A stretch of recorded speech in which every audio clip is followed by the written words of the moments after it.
जाजपुर जिला सर्वबृहत ब्लॉक भावे परिचित बड़चना ब्लॉक सप्तम साधारण अधिवेशन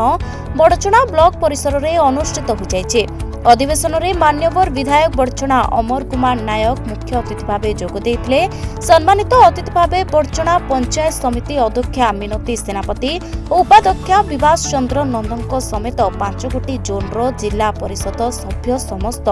सरपंच और समिति सभ्य एवं दर्पण तहसीलदार मानस त्रिपाठी बड़चना ब्लॉक मंडल उन्नयन अधिकारी रवींद्र प्रधान एवं बड़चना विद्युत उपखंड अधिकारी बड़चना गोष्ठी स्वास्थ्य केन्द्र अधिकारी समेत समस्त विभाग अधिकारी कर्मकर्ता उपस्थित रही विभिन्न समस्या दिगरे आलोचना करने सह विधायक एहार समाधान दिगरे समस्त सरकारी विभाग को निर्देश देथिले। बड़चना पंचायत समिति राज्यर अन्यतम बड़ पंचायत समिति गोटे ब्लॉक गोटे निर्वाचन मंडली आज पंचायत समिति बैठक सप्तम पंचायत समिति बैठक थिला ता सुचारू रूपे शेष होला एवं एठी अनेक प्रसंग को लेकर आलोचना सबु प्रतिनिधि माने तांकर अनुभूति एवं जहाँ जहाँ लोक भोगुवा समस्या निज निज पंचायत अच्छे ताको रखिले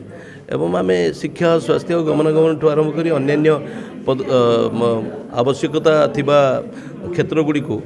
ये आलोचना कलु। आलोचित विषय वस्तु को लेकर तार किभली समाधान बाहर से चेष्टा करवा।